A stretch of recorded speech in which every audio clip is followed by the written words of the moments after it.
Post-apocalypse sci-fi. Gotta go. Crossbow. Let's go.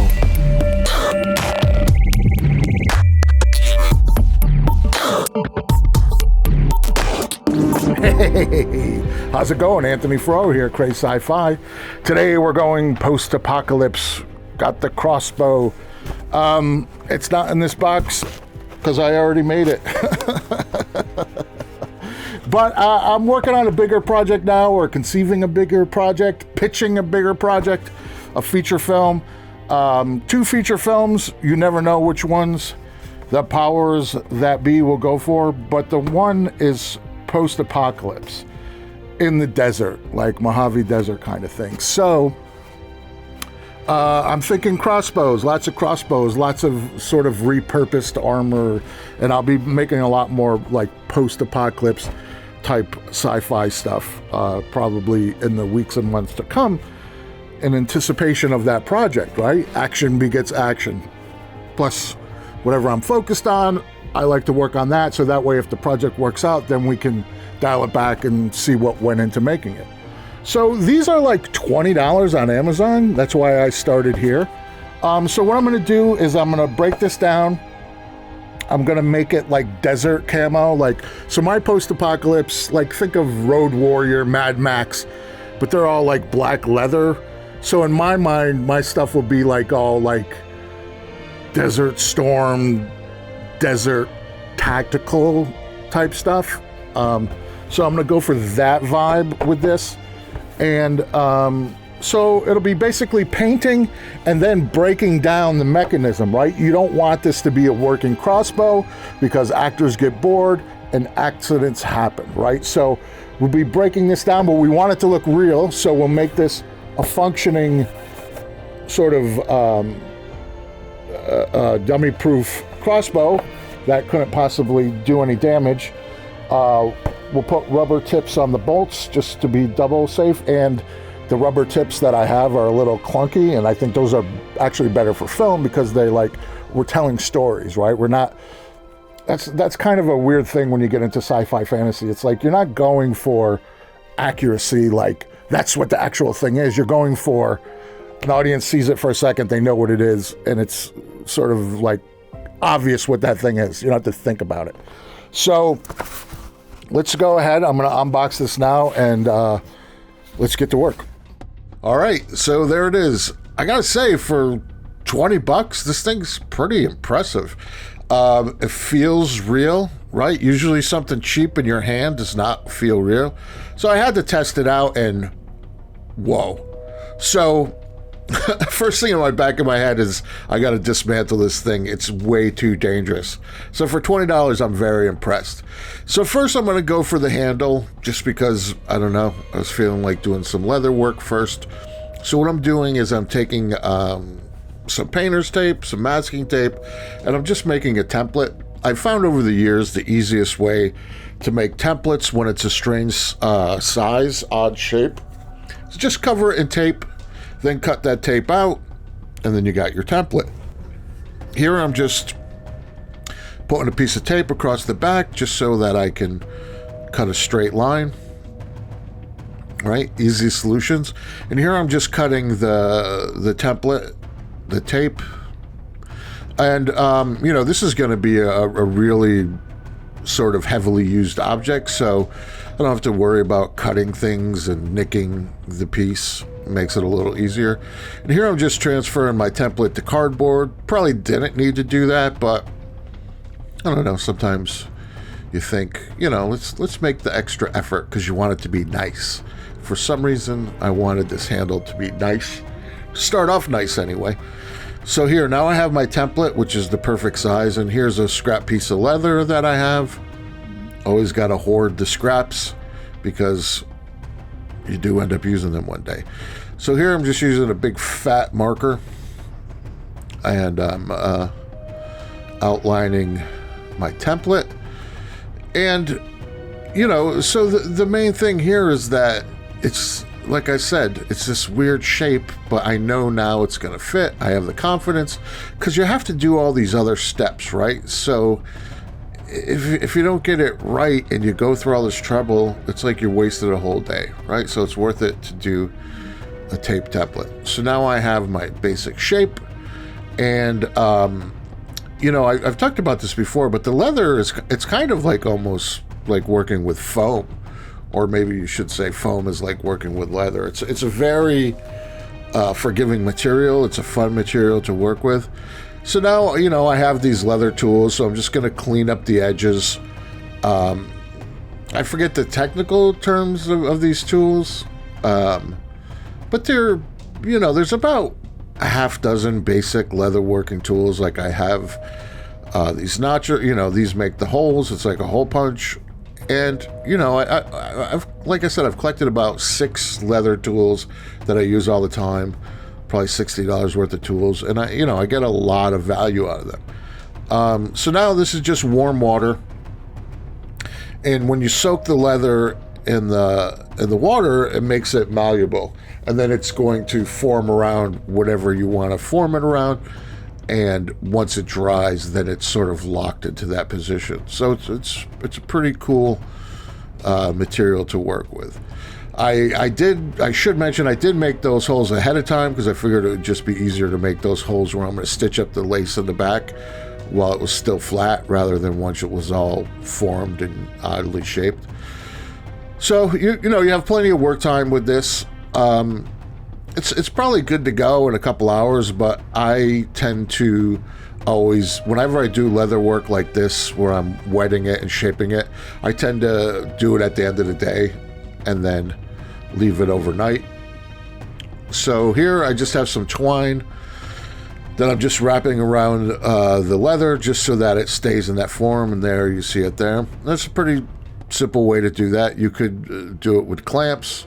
So here I'm just cutting this this bowstring because it's just too dangerous, right? You know, people are going to be on set. It's just going to be a problem. So later I'm going to address that and make something more camera ready that's not an actual weapon, because you just don't want weapons in people's hands, whether it's cosplay or whatever. It's like, why take the risk? So here I'm just sanding this down because I'm going to be doing lots of coats of paint on this. I just took out my Dremel tool there because we got the patent number, this is not a toy, whatever text is on the side there. And I'm just going through the grits here. I'm going like 100, 220. I think the highest I go is 220. Nothing crazy. And this is another thing I do. Usually I just use steel wool as my last step, just because sanding is such a pain. Sometimes I'll miss a spot, so I know if I just scrub the whole thing with steel wool, at least I have all the surfaces prepped. And there I was just going over it with a dry brush, just dusting off the dust. Is that a thing? Dusting off dust? And then now I'm just hitting it with some isopropyl alcohol. The reason it's better to clean it with the alcohol is that you can really wet it down, clean off all the fingerprints and the dirt, but then it'll flash off. So now I want to paint this a desert camo. I've never painted desert camo, so I just Googled it. You can Google anything now, and I just found the colors that I think would work for a desert camo.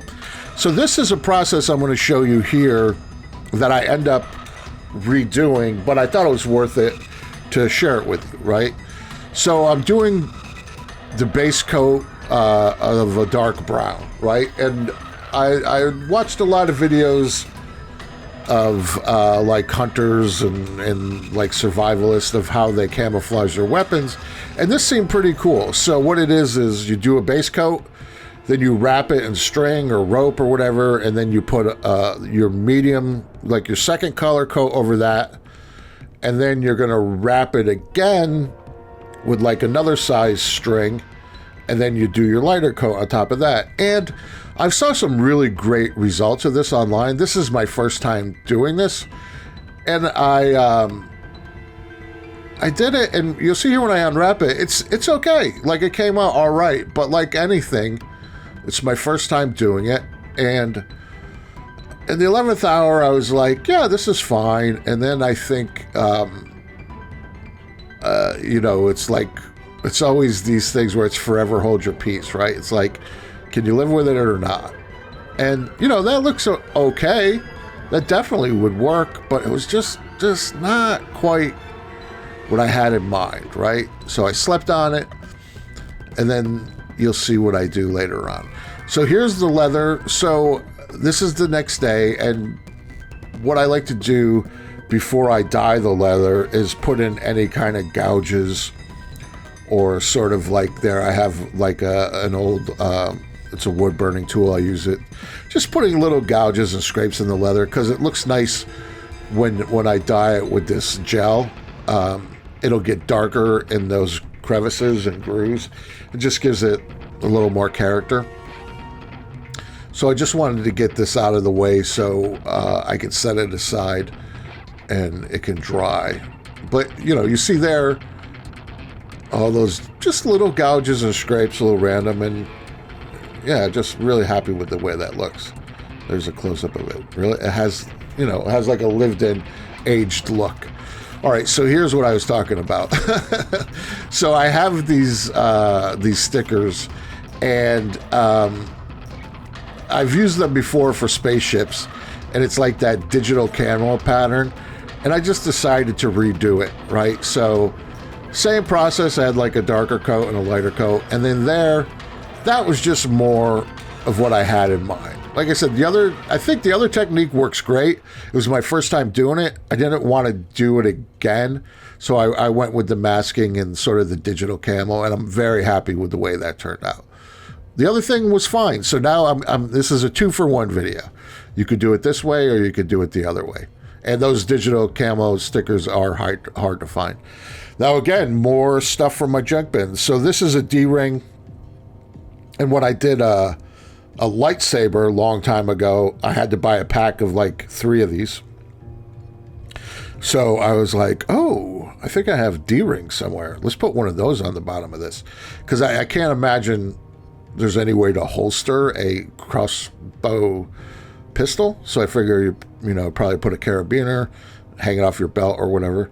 So what I'm doing here is I just drilled a hole. Now I'm going to epoxy this on there. So here I'm toothing it up so the epoxy has something to chew into.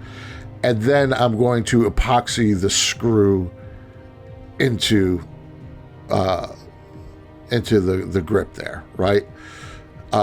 Because it's sort of like rubber, and I didn't know if just a straight-on sort of mechanical connection would work in this instance, because I didn't have any taps or anything that were the right size for the screw.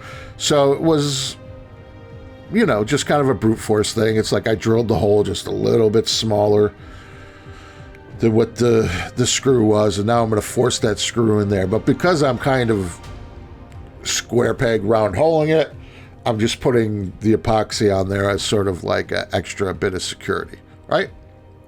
That works great. And the D-ring, I don't know, it's just a cool little thing. I'm glad I did that. So then these are like these giant carabiners that I get at the dollar store. Again, every time I'm at the dollar store, I just throw them in my basket, and then, you know, you have this stuff on the wall, and you're like, oh, now I can use that. So I just scratched that up, and I think I end up off camera painting that. At first, I thought it was just going to be dinged up. So here I'm lacing up this handle grip that I made. This is like a pre-made leather. I should have used like a tougher leather, maybe even like a shoelace, because I think I end up breaking one of these, which is fine. And here is just E6000. E6000 is a great glue for like fabric and leather. So I'm just putting a little, I don't really think I need it in there, but it's just one of those things where I always overbuild stuff. So I got the glue in there, and then it makes the seams more decorative, right? So here, this is a little inspiration I had. So I'm thinking it's in the future, dystopian, people are scavenging. If something breaks, right, you probably fix it with duct tape. So here I'm just putting, just picking random places to put some duct tape. And this is purely cosmetic. This is just to sort of sell the idea, right, that it's in this dystopian world, and I feel like the duct tape sells the idea of like, oh, we're scavenging, like we're recycling, we're using found objects to survive, and I think it's a nice little touch, and I'm purposely putting it on there sort of haphazard, right? My feeling is these people are just barely surviving. They're not gonna, take their time to put duct tape on neatly. It's just gonna be like practical, like, oh, let's wrap it around the handle there. So I did that way on purpose. And I'm gonna end up, weathering that down. So here I just went to Jo-Ann Fabrics, a fabric store or whatever, and just got elastic that looked to me like the bowstring that I cut off, right? So I'm just replicating the bowstring. And here I'm just messing around with different lengths, different cuts. I'm just eyeballing this. I think off camera, I think I had to try like 2 or 3 times just to get the right tension. And here I'm just wrapping it around, and I'm just mimicking what the real thing looks like, right? You're never going to scrutinize that string. It's always going to be like flashed around. So I just wanted it to represent a real bowstring. Here I'm cleaning it up. And then I was going back to the sort of the idea of a scavenger. So then I had this other cord. You could use string. And you start to think in the mind of, you imagine a character, right? I mean, it sounds funny, but I really do that. So I'm like, okay, this person's like, okay, I gotta reinforce these ends because these are gonna want to rip off. I have this string, so let's wrap it around here. And yeah, it sounds funny, but I really do have those conversations in my mind. And then here, I'm hoping that it's still gonna work. It's not gonna be the thrust and power of the bowstring, but I'm seeing if it still works, right? And there I put like a little piece of tape on there, and that ends up gumming up the works, so I end up getting rid of that. So here I'm just gonna weather it, just basic weathering. I'm using acrylics, and I'll probably use some water-based oil paints that I typically use. And this, I'm probably going a little lighter than I usually do, because I think because this is meant to be a dystopian item in the desert, I'm gonna go heavy with powders and probably some Fuller's Earth, and then I have some Hollywood, I'm doing air quotes, some Hollywood powders. So I'm just doing light touches with the black, and then the umber. What I really want to do with the paint is knock down that duct tape so it looks like it's been on there for a couple of years. And then here, bloody hand, especially dystopian desert, gonna have a lot of bloody hands. And again, back to the character mindset that I talk about. This is like somebody's out there in the field, they're attacked by zombies. Maybe they tripped and fell, their hands all bloody, but they're grabbing stuff, shooting, pulling strings, and then, you get home and you clean it up the best you can, and there's gonna be like a little bit of blood residue on there. And I'm gonna seal that in with some matte, a lot of matte clear in all these layers. So yeah, that's looking like something. I like the carabiner. I like the leather around the handle. And that string, I don't look twice. So now I got my nicotine spray. This is totally just my own thing. It's just a little extra. Now I have these bolts. So I was thinking about it, and I was like, all right, we got to get rid of these. And I found these rubber tips on Amazon.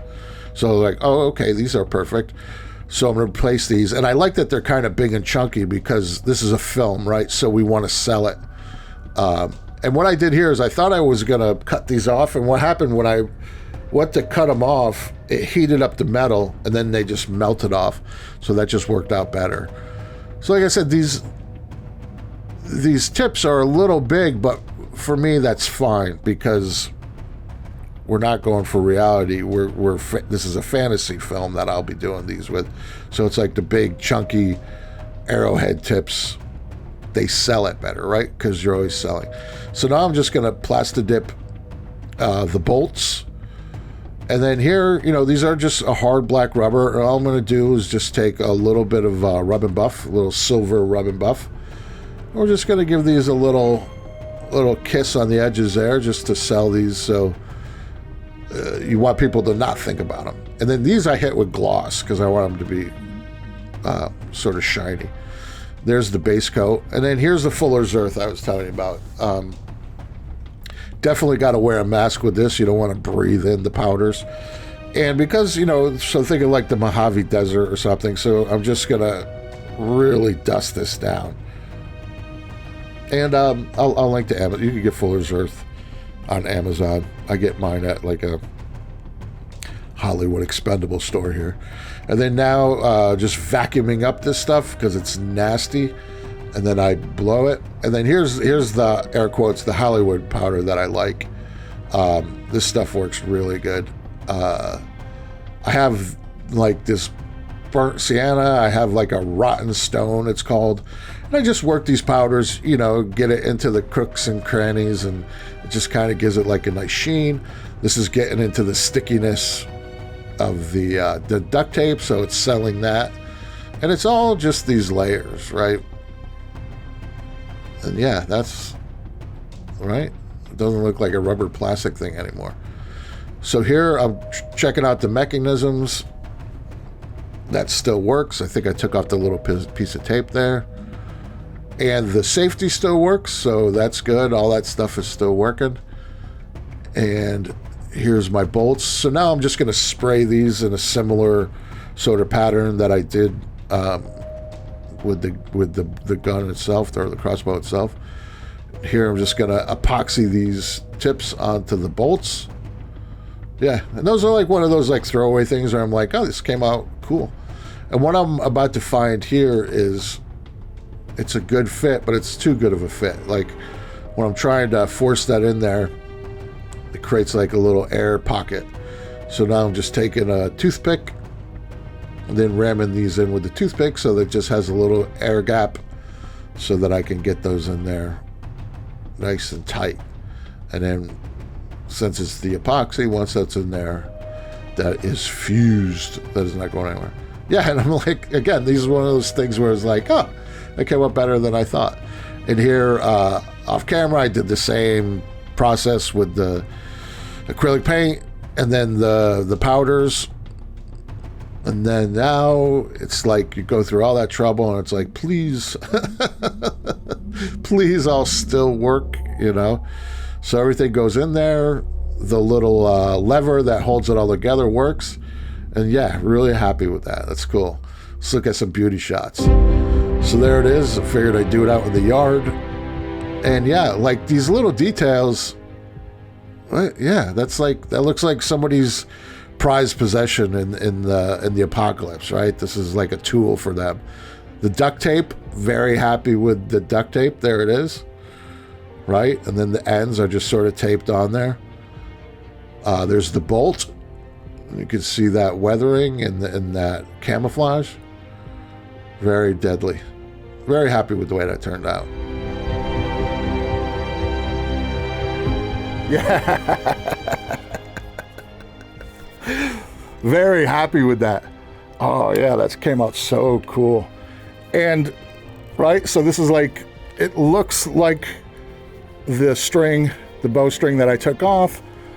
It works, but it's not going to hurt anybody, right? Oh yeah. So I like this will clip onto their belt. Feels good in the hand, right? You've heard me talk about that before, is I like an actor to just pick something up and not have to act the, sort of communicate acting into the prop. I want the prop to communicate acting into the actor, right? So I guess fire it up, see if it works. So this is now the same mechanism as it was, right? So that works. And you can tell, like, right, that's a very innocent sounding little, but right, we're making a film. So in post, I'll add a sound effect that makes that sound a lot more dangerous than it actually is, right? So we got our bolts. And somebody asked me on social media, like, why I blunted some of these. And the reason is, I'm glad that they asked me why I blunted them, because it was too obvious, right? So when I redo these, I'm still going to blunt them, but not as blunt, so it's not as obvious. But this one I did not, right? And it's, you know, it's still rubber, but I like, you know, safety first. So I guess we're firing this up, so let me load this. This is a real live demo we're doing together. So all this needs to do is fire out of here. And then, you know, I'll tell you now ahead of time is I'll add a sound effect that makes it sound a little more aggressive than it actually is, right? So can you see that? And all I needed to do is shoot out of here convincingly to the camera. So hopefully that'll happen. Let's see if we see that.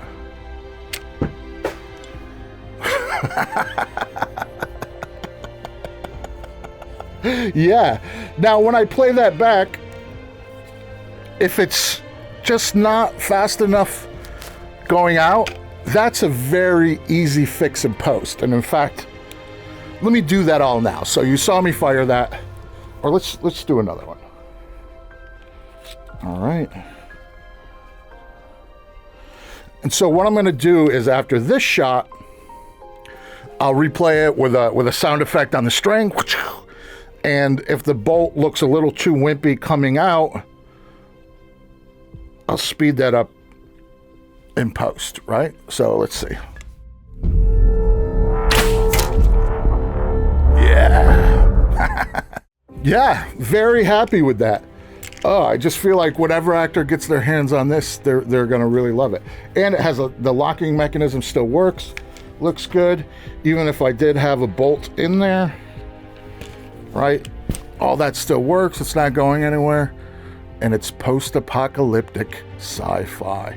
That's going to be fun. And I think never really went down that. I think I have one like zombie prop build in this channel, which I'll link to. But I think I'm going to be doing some more of that, right? Got to try new stuff. As always, I hope you found this video useful. Please like, share, subscribe, leave a comment. Love to read the comment. And be sure to check out the merch shop. We've got the hats, we've got shirts. Buying those really helps the channel. But remember, please subscribe. A lot of you watch and don't subscribe. That helps. I know you know that because you watch YouTube videos, but sometimes it helps to ask. Well, just remember, as always, I'm just here to help make sci-fi.